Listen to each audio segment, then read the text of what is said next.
Marco.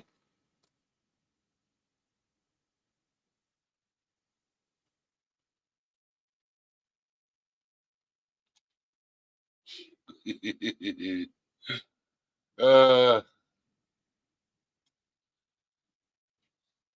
Chris, April, Cool Gamer, Nicole, Emily, DJ, Rogue Knox.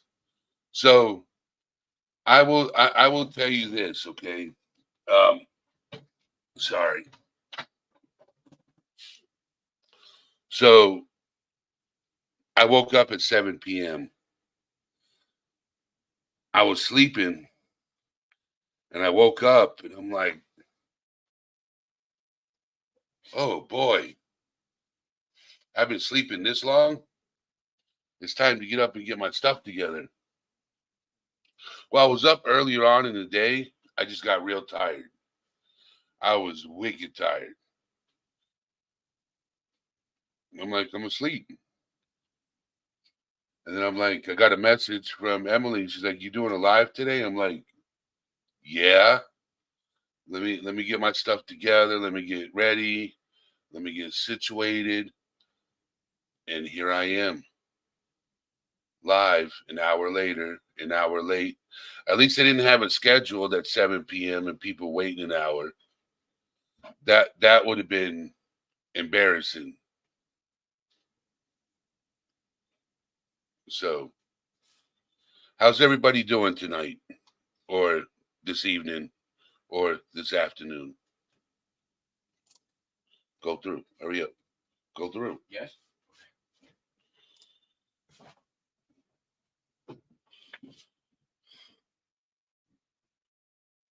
So tonight's live is going to be about enabling, and I'm waiting for more people to get in because there's certain people that mention this subject. Well, one person, and I'm hoping this person shows up. It's because I'm late. I'm wondering. Let me check and see if anybody else is live right now. Nope. Nope. I tagged everybody in Discord. How are you feeling, Rogue Knox? I hope you're doing better.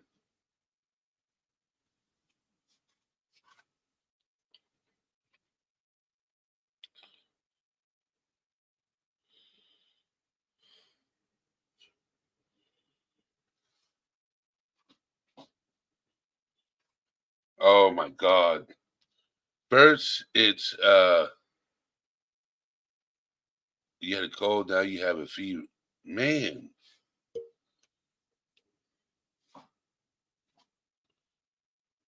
So you're like me. Just want to sleep all day. Let me take these goofy things off.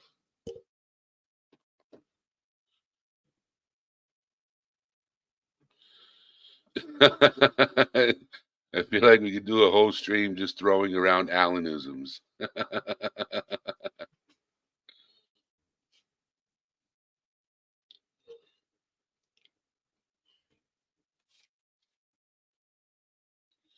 Can you guys still hear me good? Here she goes to save the day. Has entered the chat. How are you doing?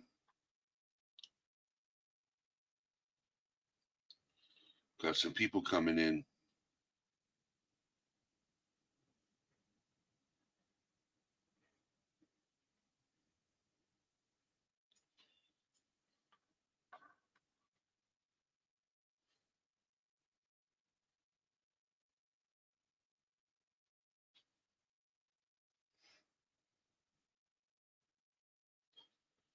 Just waiting for more people to jump in. People are falling off, falling in, falling out. I wish I could just fall out and go back to sleep, but I got it scheduled live. I was supposed to do it 7, woke up at 7, now I'm here. So we're gonna just get started on this enabling. Um, and we all know about enabling, and I'm talking about enabling addicts. I'm a recovered addict. Uh, that sucks.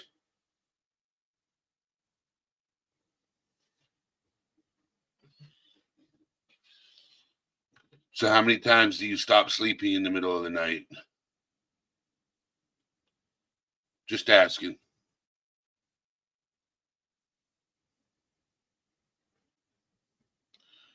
Because I have sleep apnea. Here she goes. So how many times a night do you stop breathing? Just wondering. Marina.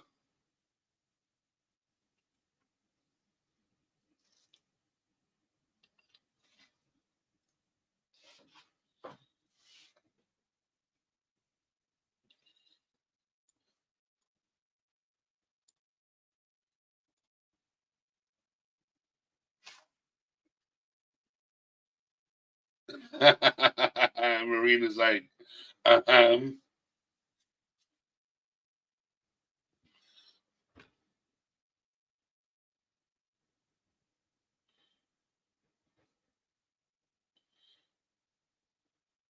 So did you do a sleep study?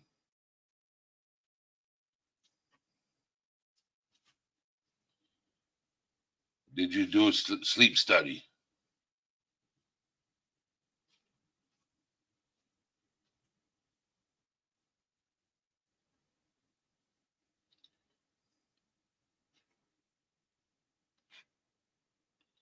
Do a sleep study and they can help you.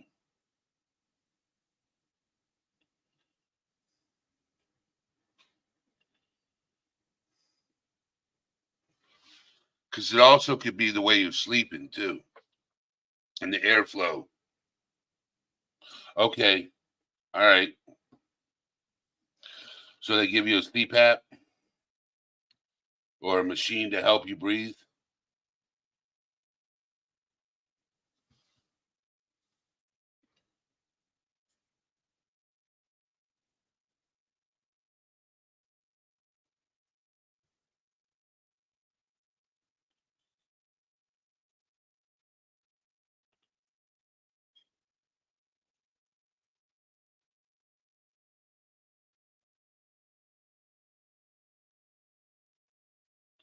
Lynn. So let's get this show on the road. I'm going to do a presentation. That's what I would do.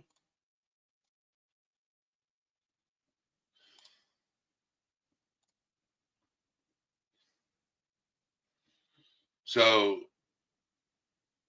you guys can see the window.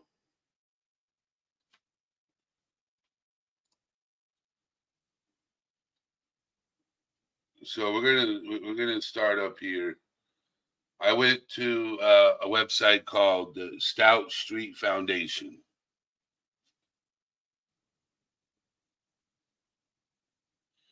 And enabling is something that all of us have done and not realized it, or some of us still do it to this day. I'm not saying people in chat do it or have done it, but people have done it and still do it to this day. There's no easy or right way to deal with an addict. It is also difficult when it is a friend or a coworker, but especially traumatic if this addict is a close loved one. Many people don't even know their loved one is struggling with addiction. Usually it's until it's too late. And up until that point, many parents, siblings, spouses will participate in enabling behaviors to try and help this person through their tough times. Put a one in chat if you've helped enable and not realized it. Put a two in chat if you knew you were doing it. I'm just going to do a poll. Actually, it's too much. That's too much. Put a two in chat if you knew it, and put a three in chat if you didn't enable at all.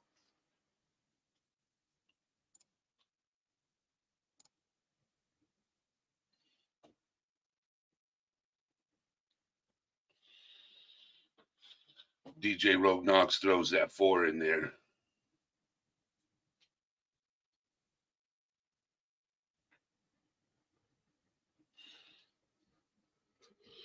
George. So we're talking about enabling addicts.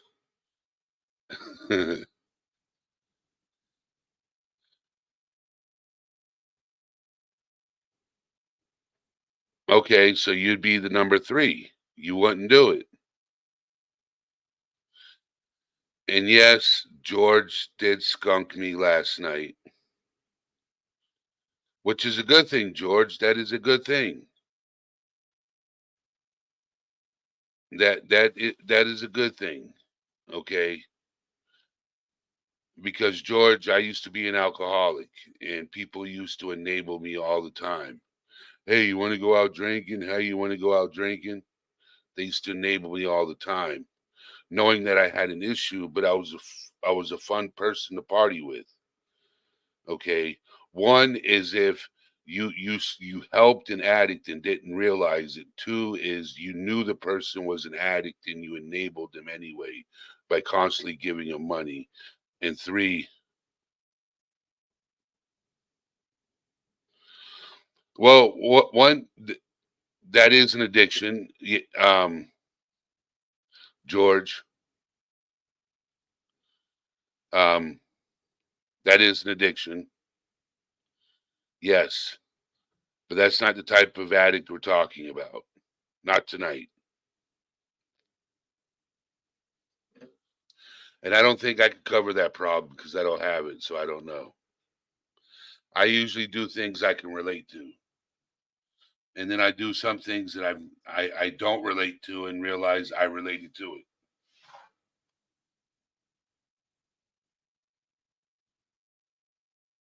Yes. Yes.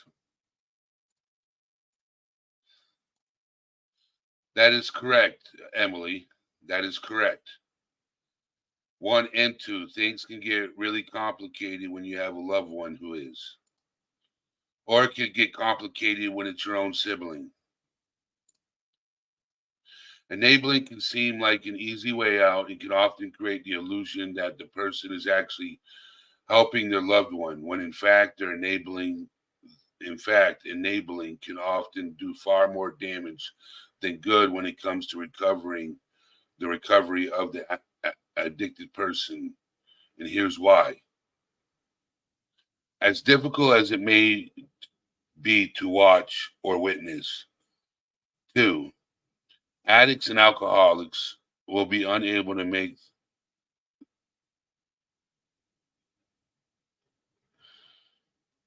to their core.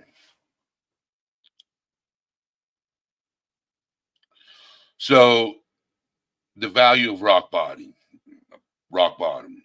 is when you lose everything, when you've lost it all, you're homeless, you don't have your vehicle no more, you don't have a place to live no more, and you've lost it all. That's the value of rock bottom.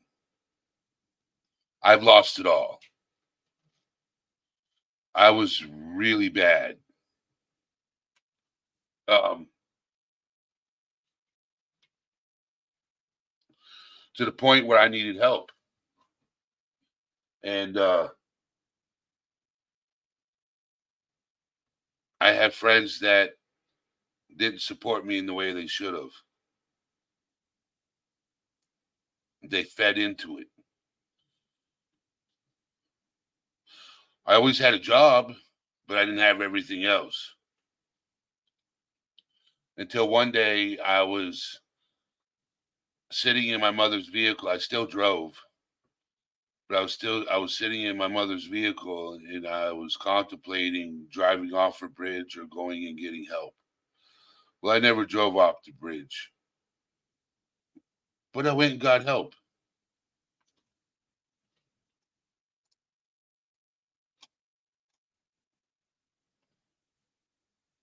Shameless, how you doing? Maven,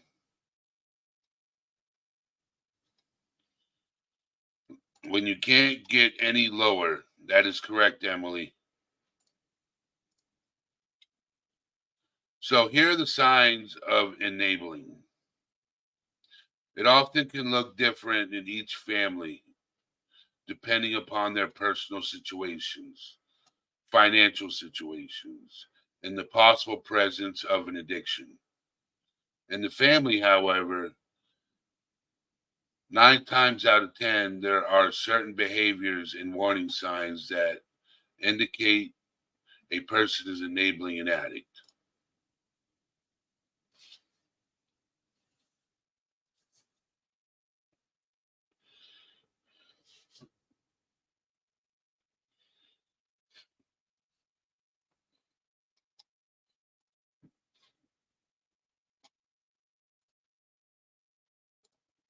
So,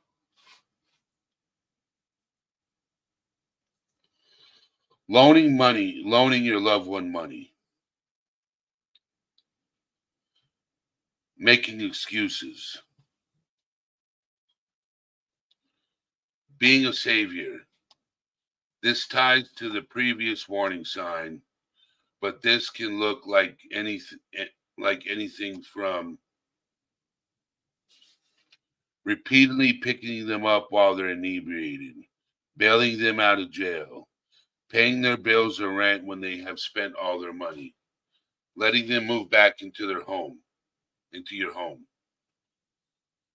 feeling the need to protect their feelings, denying the problem, isolating them from the world, supporting them financially, saving them every time they stumble, deliberately holding them back from opportunities, getting emotionally invested in their behavior, not holding boundaries, blaming others, resenting them, participating in their activities.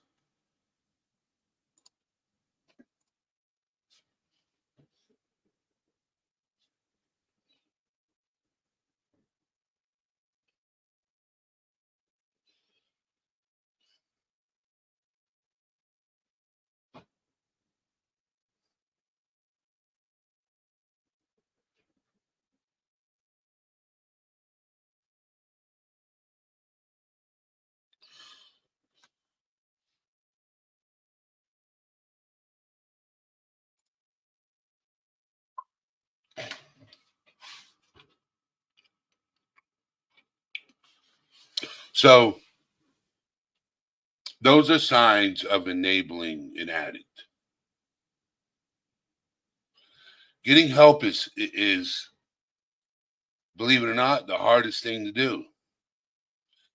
First step of getting help is acknowledging that you have a problem and you want to fix it.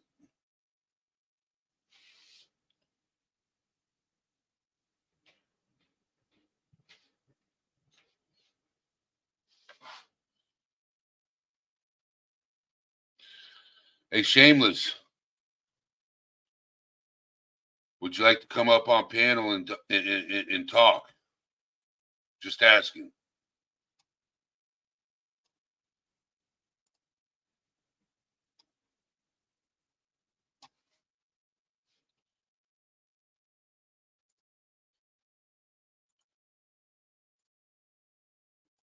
Just asking if you would like to come up and talk because you like me have gone through it.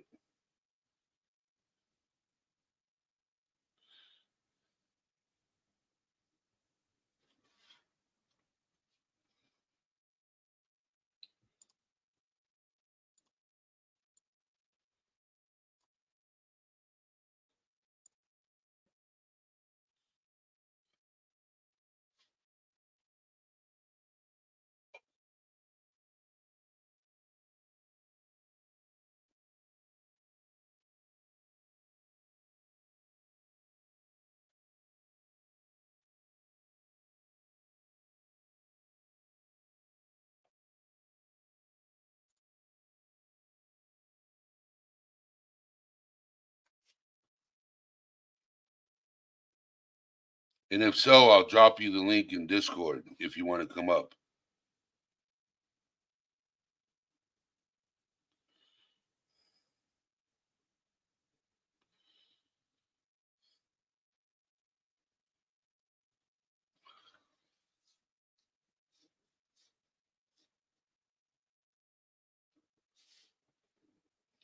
That's if something you want to do. That's up to you.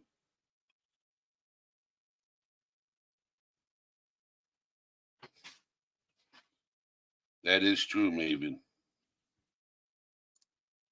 Most people don't know the difference between helping people when they need it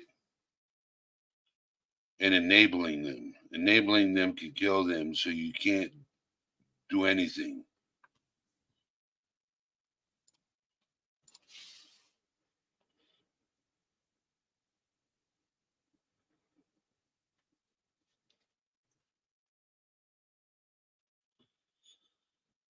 Too many people don't like, some people don't like it when you're blunt.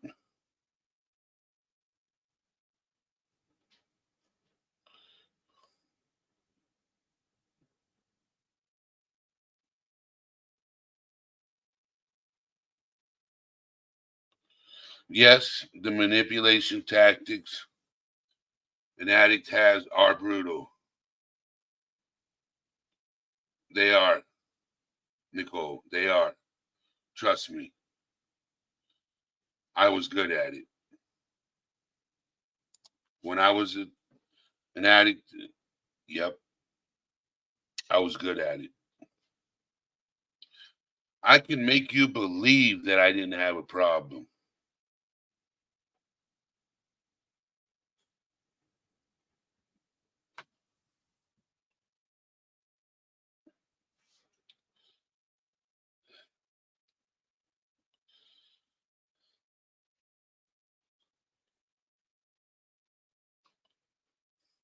My addiction was so bad that I didn't own anything where I lived.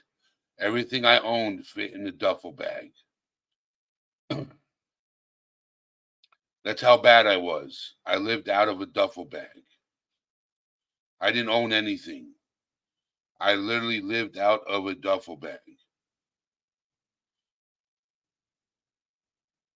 If I had to move, everything went in my duffel bag and off I went. That's how bad I was.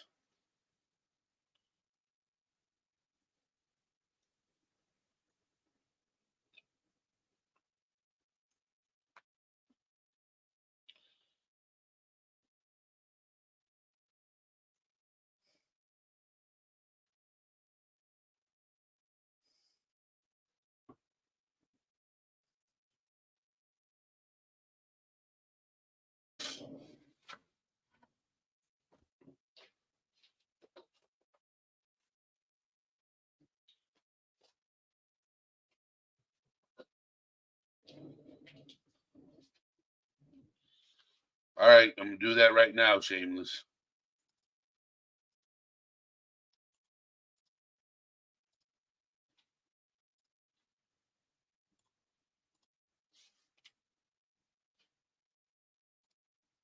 I sent you the link in Discord.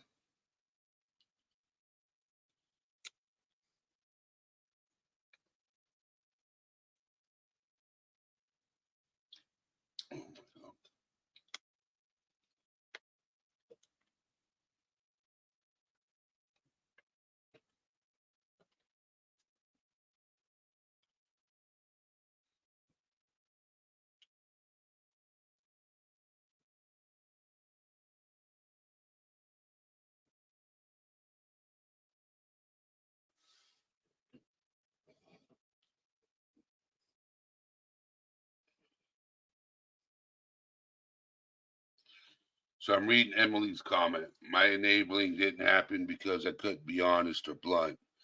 I did all of that. It depends on what kind of situation we're talking about. Mine was a matter of life and yeah,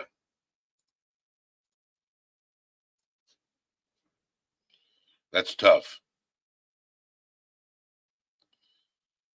That's tough.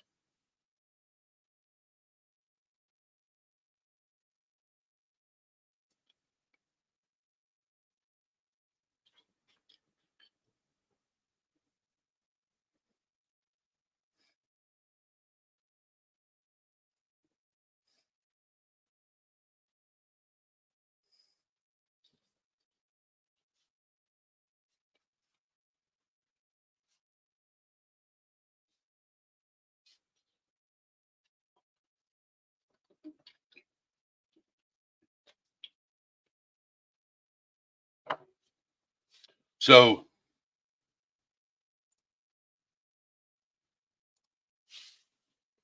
I've struggled with addiction. You know, I did that for 15 years, struggling with it. Coming up, um, this winter.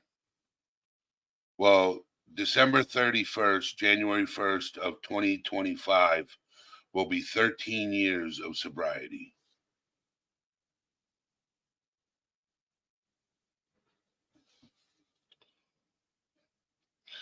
So I'm working on my 13th year.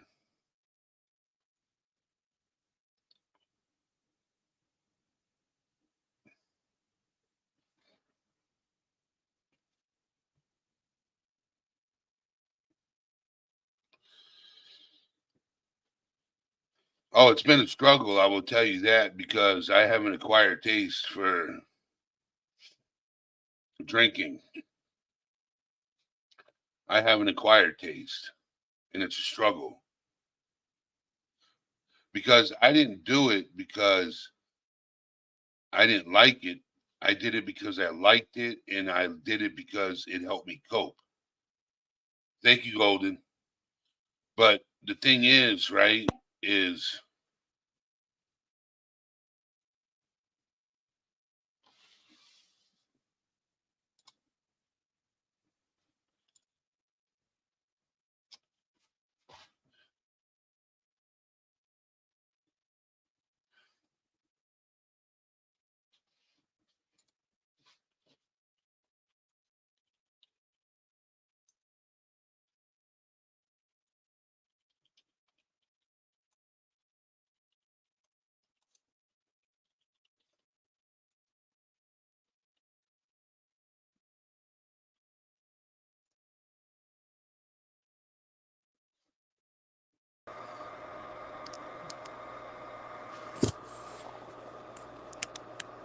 shameless elegance.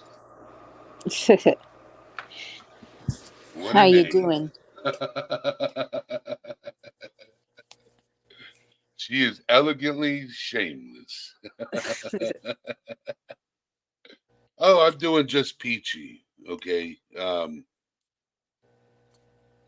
I was talking about addiction for me is tough because I did it for so long. And when I start talking about it, it makes my mouth water up, to be Uh, honest. a little triggering. Yes, yes. Because I don't talk about drinking, I don't talk about any of that really. I keep Sure. that out of my subjects. You know what I'm saying? But when I talk about it, and it starts bringing back memories, Uh, you know. So just try to remember the all the bad things. You just never want to glorify it. All the good, the good parts. I guess I should say the good times. I'm gonna make an announcement in chat.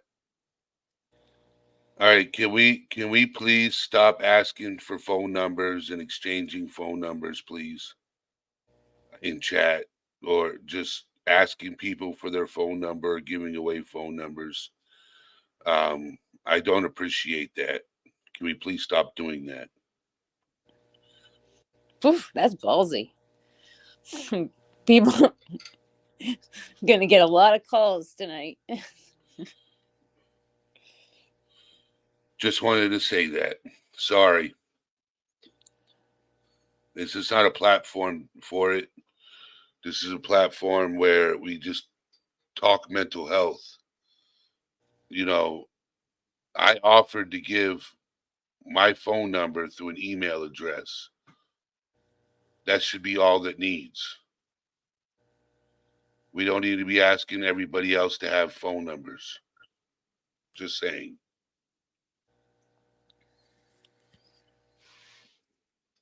So yeah, back so yeah, I went through this too, and I'll say that I definitely am glad that I didn't have enablers around me, because I very well could have been stuck in that situation much longer. Um, and but looking back, um, I also was in a much more dangerous situation because of it, you know, Yep. um, especially being so young, because I was a young teen when I was homeless, uh, and you don't get the most genuine people trying to help you out in that situation. Nope. So, yeah. You get the people that try to take advantage of you in that situation. Yes, exactly. So, um, it thankfully it didn't it didn't go as bad as it could have gone. I'm obviously here, um, but it's still a really bad situation. Even for not just for women but for men too. I mean, a very high percentage of men deal with being like physical assault and stuff just on a random just throughout their lifetime. It's like 80% or 90%. It's very high throughout their lifetime deal with like physical violence by another individual. So when you're living on the street, you're really like jacking those danger numbers up. And especially when you're dealing with other addicts or you're dealing with people with mental illness, um, that's going to increase the danger level for you guys exponentially as well. So, but yeah, I will say, and I think you saw me in the chat. I wrote a little bit about. I do also think like I'm very happy that my family and friends didn't enable me, but there was some instances where I was just like starving to death. I'll never forget it. And knocked on my mother's door crying and begging, and I was just like, I'm just so hungry. And I was like the person that would like never even look at her in the face because I was so pissed at her. So like I really drew up every ounce in myself in order to come up to her door. Um and she just slammed the door in my face, and I'm still having a hard time forgiving her for that. I won't even lie. Like even after almost 20 years, it's still like I'm still resentful about that.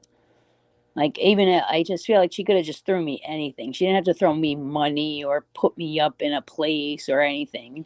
But man, I just feel like I couldn't do that. I could never tell my kid that they wouldn't give them food. So, but yeah,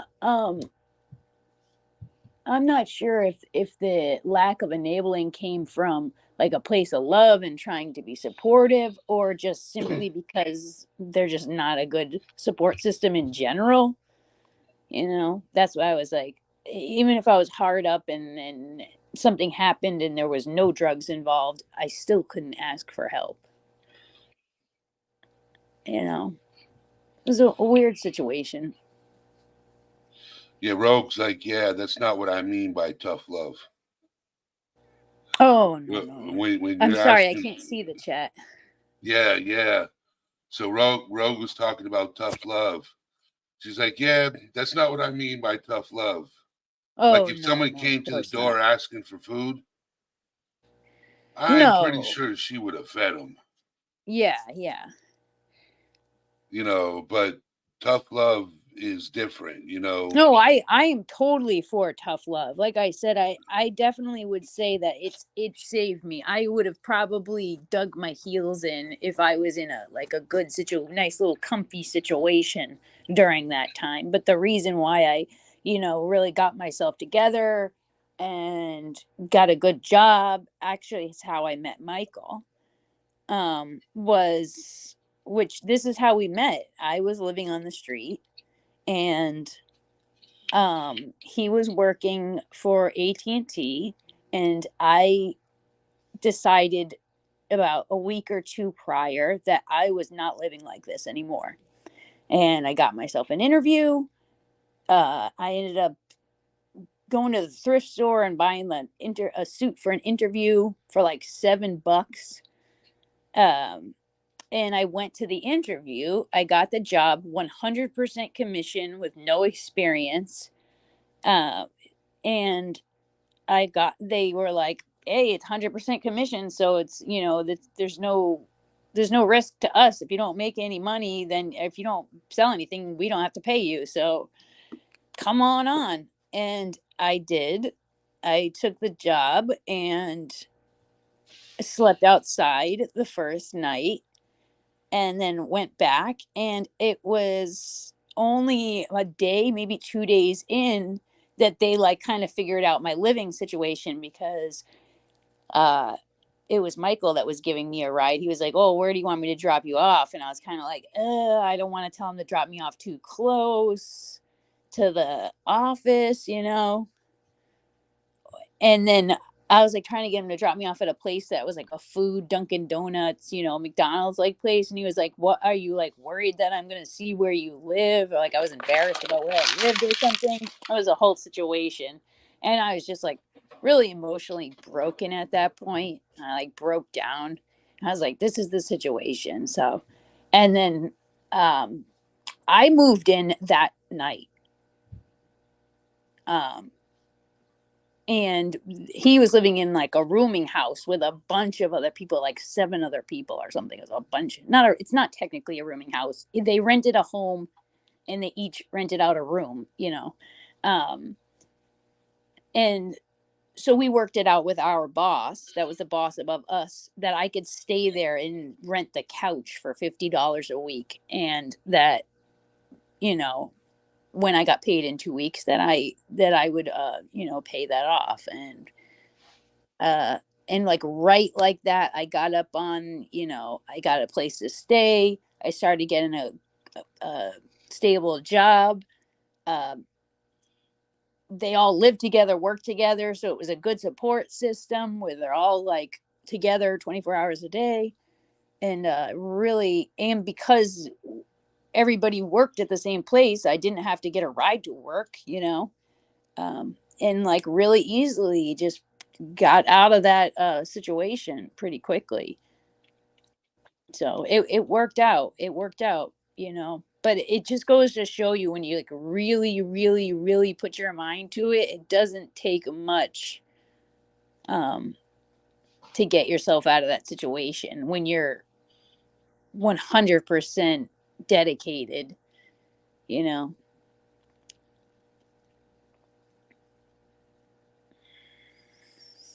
Is everything okay in the chat? So, yeah, everything's fine. Um,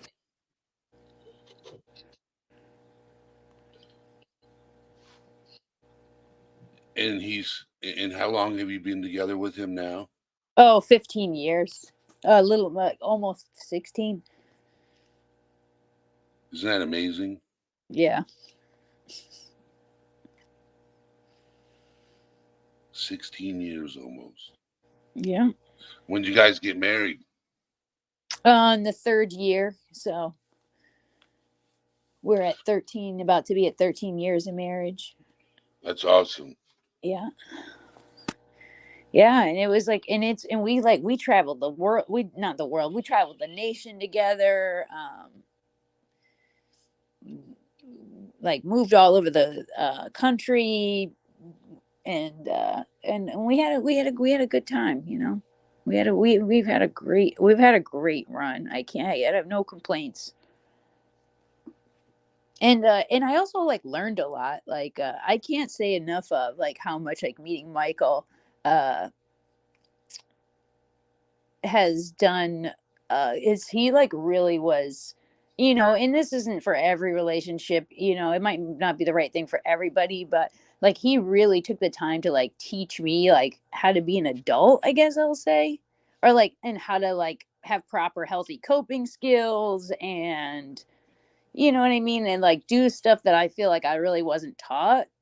um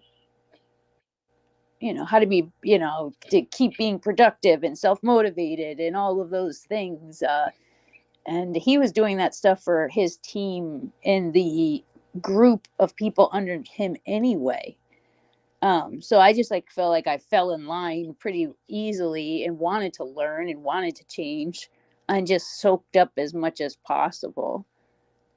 So like he's my low-key hero, in a way.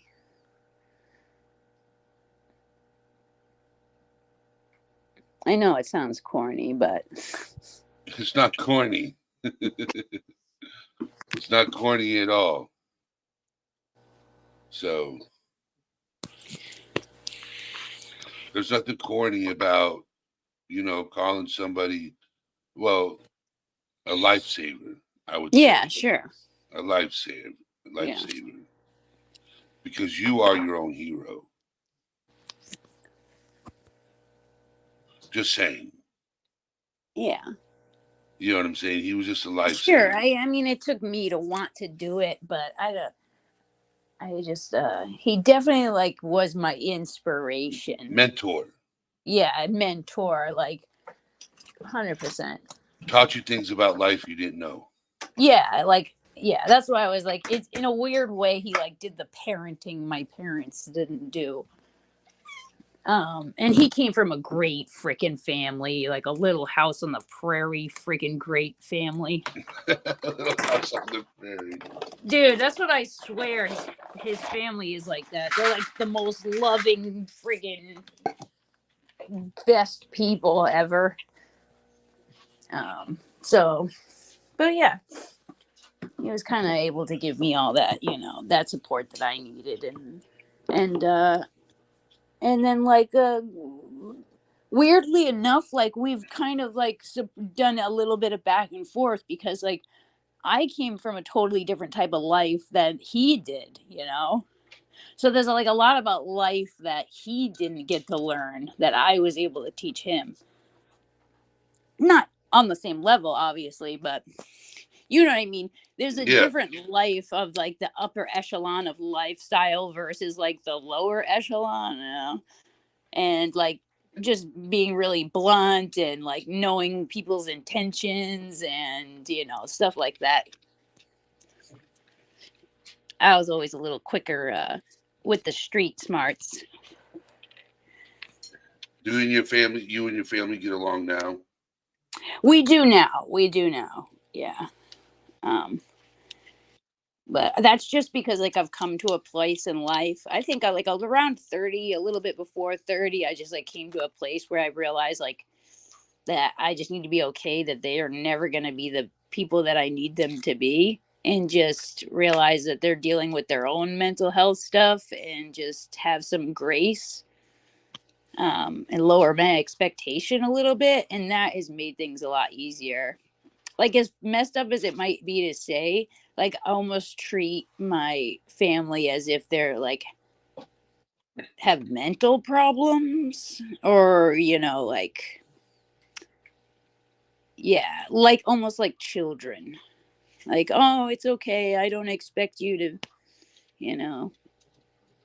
to be everything I need, and just let them get away with a lot of shit. Because it's either that or just be severely disappointed over and over and over again, which I don't want. And I still want a relationship with my family. So it's one or the other, basically. So, and I would rather have my family around and just be like, oh, you're a little teenage girl. No one, of course you're selfish and bratty, I know, that's so messed up to say. But it helps me and it helps my heart be light, It's not so heavy on my heart that I'm disappointed, like my mama doesn't love me, like I'm just like, she's selfish, she's a child, that's her mental state, and I'm okay with that, So Debo asked the question, I mean, if you help them, are you enabling them at the same time? Well, I will explain this. It depends on the situation. Okay. If they want to sober up and you help them in that way, sober up, that's not enabling them. Sure. Okay. If they come to, like, she went to her mom for food. She was hungry. If you would have fed that person, I don't think that's enabling them. But if you'd have gave them money, Yeah. Or like if you're giving them a place to stay and they're spending all of their money on drugs or alcohol. in most cases, stealing from their loved ones. Yes, yeah, in most cases, yeah. Um I would consider that like enabling too in an Yep, unhealthy that way. that that and you know what's crazy is they say, yeah, that's where it gets blurry also. That's what Emily said. A lot of people can be considered enabling if it's something that gives them the ability to continue doing their behavior that's hurting them. Oh yeah, the reason why I cleaned up like as quickly as I did was because I was uncomfortable with my surroundings. I was cold, I was hungry, I was becoming desperate. That's why I cleaned my shit up. If I had a nice cozy ass place to stay and a fridge that I can get into all the time, yeah, like I'm going to be honest about it. I probably would have dug my heels in much longer. I turned myself around because I was significantly uncomfortable with my living situation, you know. I My first 3 years of sobriety was the biggest struggle of my life. First 2 years, I was a Mountain Dew addict. Mountain Dew? No. It's like the Yes, worst soda to choose. yes, I went from being an alcoholic to a Mountain Dew addict. And some people do food. Yeah, yeah. And then I quit drinking Mountain Dew. Now I just drink coffee and water, and sometimes Gatorade. Yeah, that's what I do. Coffee, Gatorade, and ginger ale sometimes. So Yeah, thank you no, for I'm coming still an up. addict. You know, I'm still an addict. We're still addicts. Uh, how long you been sober? Oh, 13 years. 14 almost since I was 23. I don't So think you'd be. 12. Oh, yes, this year will be 13 years. I don't think you're an addict. Yeah, Shame. I'm definitely an addict, and I'll tell you why. I will get addicted to anything, and it can be a healthy thing, like addicted to working out, and then I'll There you work go. out. That's a good thing to be addicted to. I work out excessively. I will get Oh, into watching a show, and I'll watch it excessively. I will like take up a hobby like knitting so or you're a life painting. addict. You're a life addict. Yeah, so it will be like, and I will just knit 12 hours a day every day for months and months and months and So months and months. you're addicted to life. Yeah, so it's like it could be anything like that, and I will overdo anything I do, even if it's a good thing, eating healthy and things like that, and I'm like, and then I'll do it to too much of a degree where every I'm You don't time it out. You don't say, "Hey, I go to the gym this no, day I am for very this amount of poor with time. I will managing. knit this amount Yeah, of time for this no, day." oh Oh, boy, you. yeah, I still haven't gotten handle of that. Are you I'll be still honest. knit? Haven't knit. I stopped knitting. I did that for like 3 or 4 years, and then now I want like now my new thing is that I want to play the violin. So, and it's just like it goes like that every couple years. I'll get into a new thing where I'll just overindulge until I feel like I've perfected it, and then move on to something new.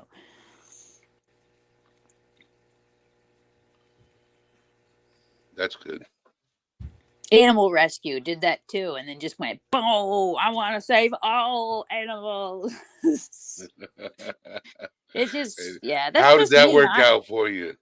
I'm an animal addict. Oh, I ended up with a bunch of cats, but thankfully I'm also pretty good at rehoming them too. That's a good thing. Yeah. But yeah, and there's other things I like to do. Like I love saving money. I love getting a good deal on something, and I get like a natural high from that. Like, oh, I got these $500 boots for $40. You know, and I'll just go ham like that, trying to save like how little of the amount money can I spend on how much stuff. Yeah. But yeah, that's just me. I'm an addict. I'm always going to be an addict, and I'm at peace with that. I just need to recognize that and then try to stay measured as you know, in the best way I can, and try to keep away from negative, you know, indulging things that are going to negatively impact um my life. I agree. Yeah.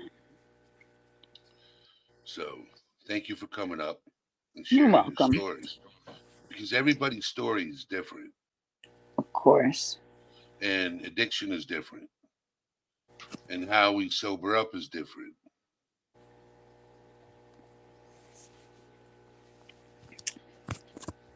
Definitely. So, I and was lucky. I was lucky I had Michael. yes, and Michael's lucky to have you also, Oh, of course, of course. because it's not like he put in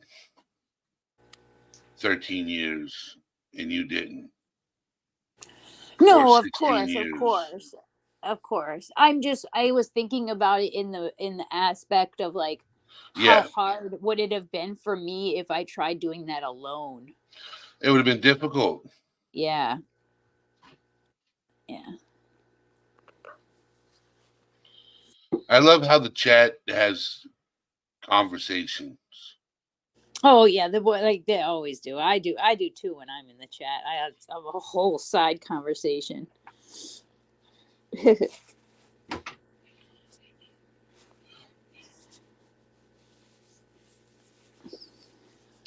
It's usually good side conversations in your chat though. Very usually pretty positive and you know, supportive.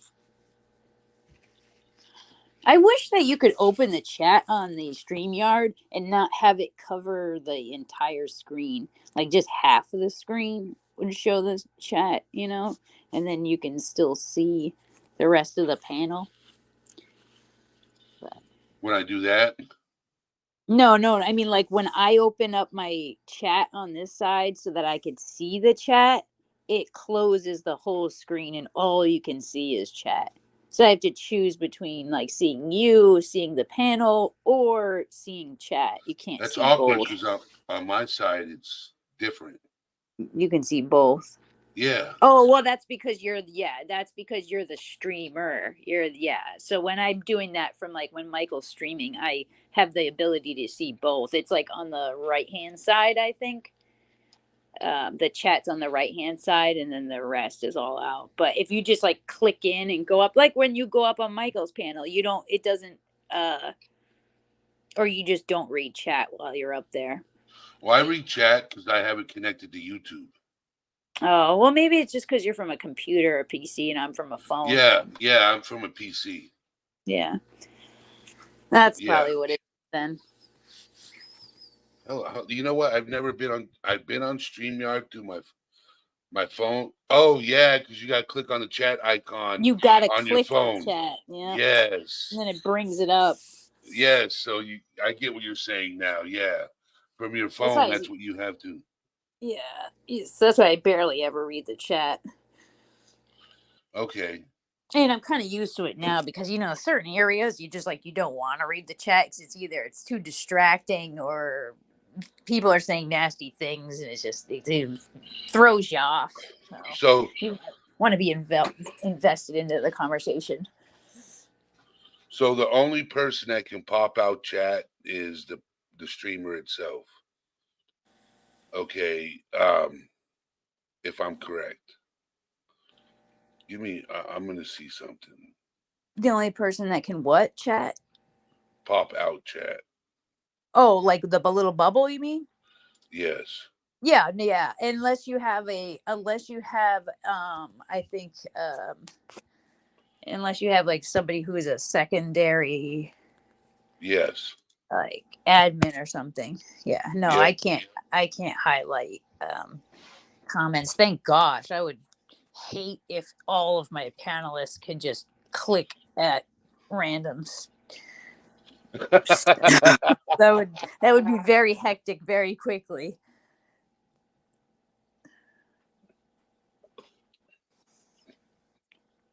Well, I'm glad you guys went over that. I wish I came in a little bit earlier, but It I'm glad happens. you It guys talked happens. about enabling. At It's least you came in. a good topic. Yeah. And if you got any topics of suggestions, you can post them in Discord. Yeah, I think I posted a little bit something earlier today, but it was just like kind of like random. You posted the video. Yeah. I watched the video and I thought it was pretty hilarious. Yeah. I related with that video. I thought it was funny. So I was just like, wanted to share it since you guys do mental health stuff.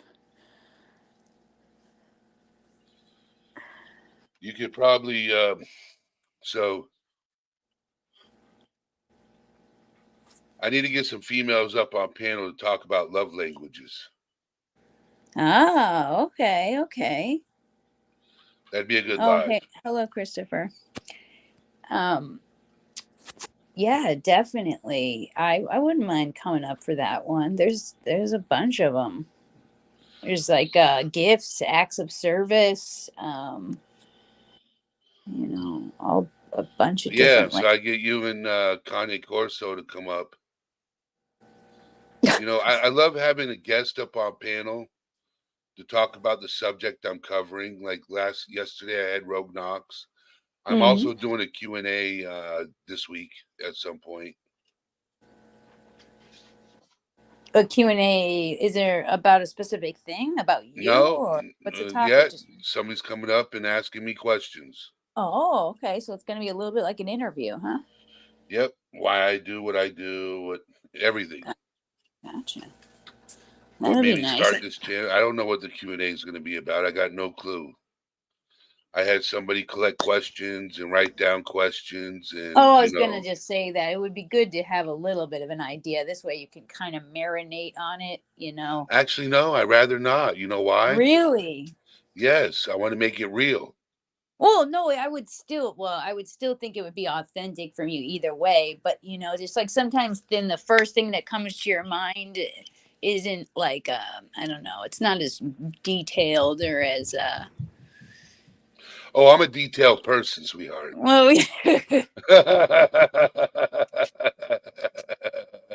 I guess I should speak for myself. That's what I would like, Emily said the goal is to make Eddie blush. Oh boy. Now I'm in trouble. Yeah. All right. We're about to find out how interesting these questions are going to be. Yeah. With that being the goal at hand, I can already think of some. That would be pretty blushy.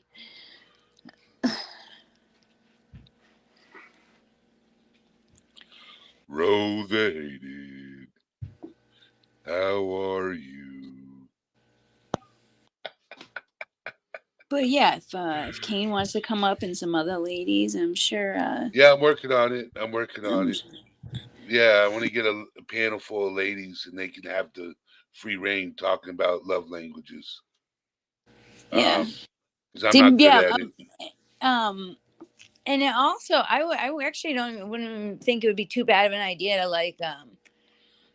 to discuss like how some other people, or like how their partners do love language. I know Michael and I, we have very, very, very different ideas of how we express love.